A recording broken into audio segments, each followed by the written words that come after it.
Hey y'all, this is Toulouse with Toulouse and Saints Creative Sanctuary, and in this video I'm going to show you how to make a burdock root tincture. Burdock root is an amazing blood cleanser. This herb is so powerful. I used to work at a store called Seven Onda, and there was a guy that came into the store who had all of these sores on his skin. For whatever reason, he was stressed out. He had some funky thing in his blood. I'm not quite sure.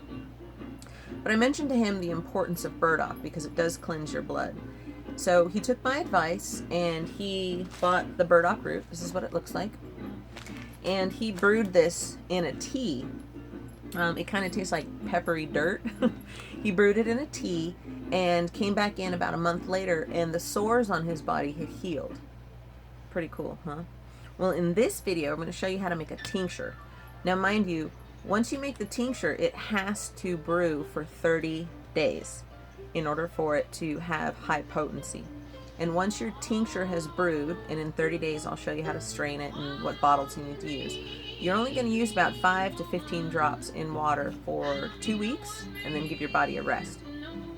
Because burdock root is, well, it's an amazing blood cleanser. That's pretty much all I can say about it.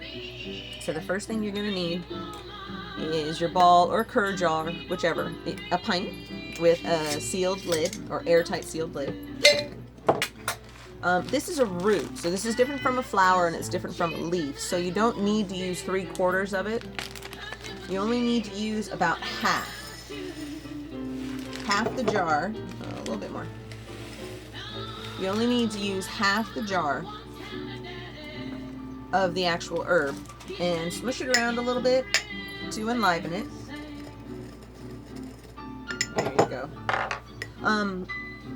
As a side note, we have burdock root on our Etsy site. It's Enchanted Folks. I'd like to post the link below, but for whatever reason YouTube won't let me.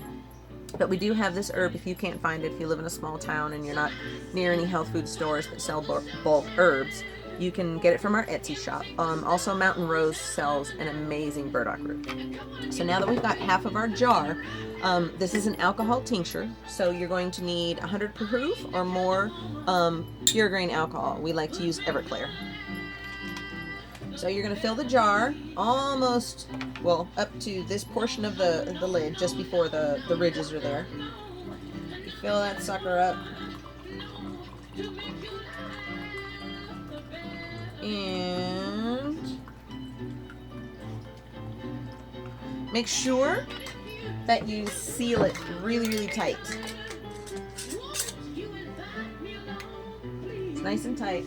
And that you put a label on your tincture, your brewing tincture. Burdock root, the date that you started the brewing, and I like to put the medium that I use, the alcohol that I use, and then you can write notes. You have to be careful with these roots.